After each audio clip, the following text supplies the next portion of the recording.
Today I'm reviewing a movie that probably gave me my first boner. Don't know if I should admit that on camera.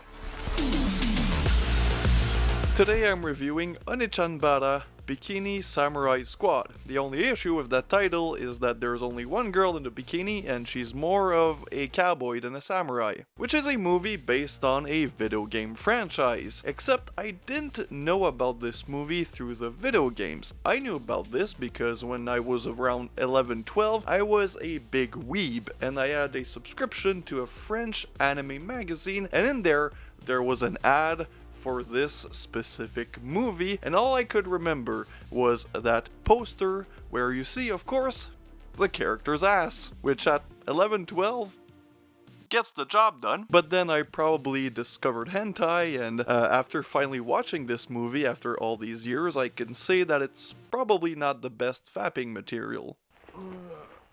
Oh, good stuff. Oh. Well, the plot is quite simple. I mean, you've seen a zombie movie, I've seen zombie movies. Think of that, except with a bikini-wearing cowboy with a samurai sword that somehow makes a tornado. More on that later. So the story starts in Japan in the year 20XX. There's only one X missing to make it interesting.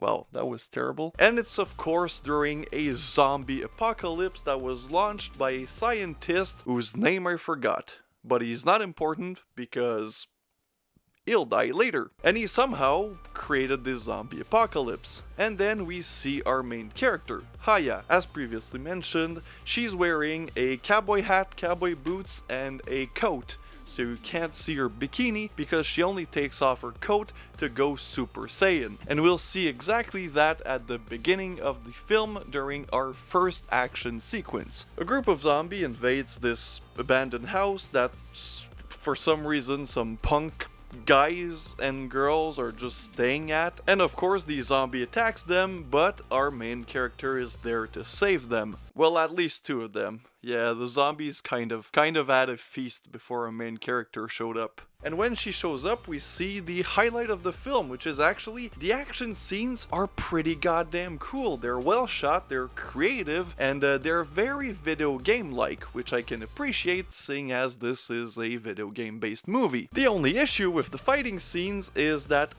this movie is a byproduct of movies like Machine Girl that came out earlier, or maybe Tokyo Gore Police, where yes, there's some action, but oh boy does the gore look like shit, because it's almost all CGI, and not very good CGI. It's almost like a Nintendo 64 game, but even saying that might be too harsh to the Nintendo 64. And you see, that's a problem because, well, every time our main character slices up a zombie, they explode. I don't know why. Oh yeah, that's right, her katana is magic. Yeah, so she makes zombies go boom, kind of like in Minecraft. And her sword is kind of inconsistent. Sometimes the zombies blow up, other times they just get sliced like with a regular katana. And during the beatdown, we get our second main character, which is this biker chick on a bike with a double-barrel shotgun that somehow never runs out of shells. But after they're done with the zombies, biker chick and our main character just start fighting, and then we're introduced to the third member of the Bikini Samurai Squad, which again, there's only one character wearing a bikini, and that is, as I so lovingly called him during my entire viewing, Fat Japanese Slim Shady.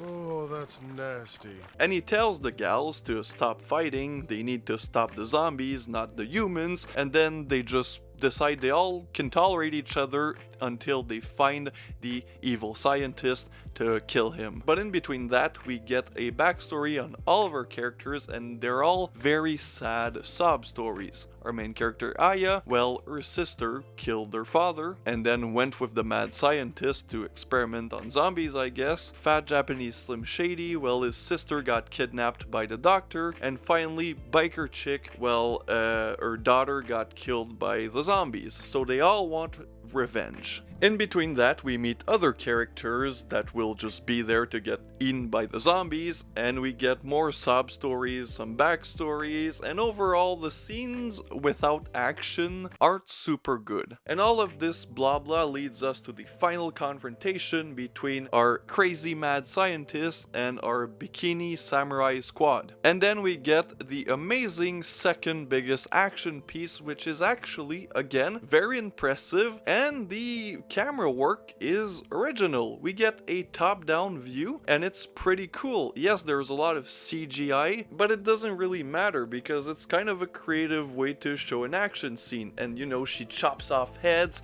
and they fly up to the camera, she chops off arms and they fly up to the camera.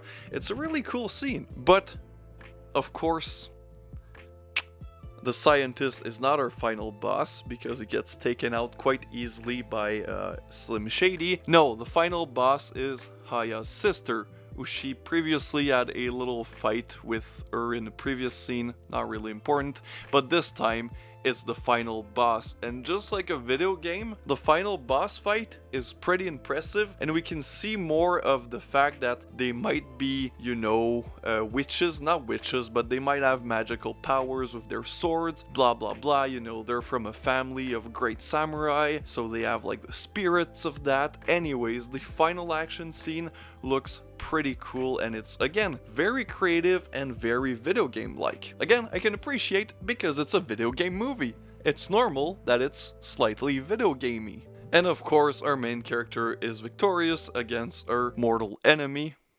And the end. Aya and Slim Shady will go on to continue hunting down zombies, but they don't have to worry about them reproducing anymore because the scientist is dead. Isn't that lovely? What? I'm not scared. So, what did I think of Onechanbara Bikini Samurai Squad? Well, I wasn't sure about this one yet because, as I said, it's a byproduct of, you know, the phenomenon that Tokyo Gore Police created, which led to Machine Gun Girl, which was okay, and then a bunch of over-the-top kind of real-life anime shit with a lot of terrible CGI, and that's what I thought it was gonna be at first. Kind of like, you know, the series I've talked about on my channel previously, Rape Zombies. But no, it was kind of different. It was, first of all, more of an action film than a horror one, and as I said in my review, the action was pretty good.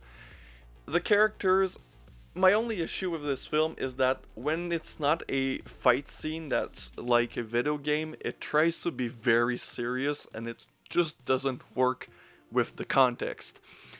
The absurd CGI, the over-the-top action, the terrible dubbing, by the way, I watched this on Tubi and it was dubbed, it was awful, kind of don't work with them trying to be serious. Also, the makeup on the zombies kind of look like shit. And I'm kind of interested in seeing this director's work because kind of like how I'm nostalgic about this film, even though I just watched it for the first time, but you know, seeing it on a magazine back in the days. I'm also nostalgic about his series DefTube because when I went to HMV before it closed in Canada, I would always see the DefTube DVD for like $5, look at it, and thought to myself, this looks like shit, and then put it back on the shelf. So I might watch that because it's also on Tubi, by the way, this is not an ad. So yeah, overall, would I recommend Onechanbara Bikini Samurai Squad? Why not? It's a good way to spend 85 minutes, and if you like creative video game style action scenes, you might enjoy it. Just be aware that the middle part is kind of boring, but hey, that's how it is. See you guys next time.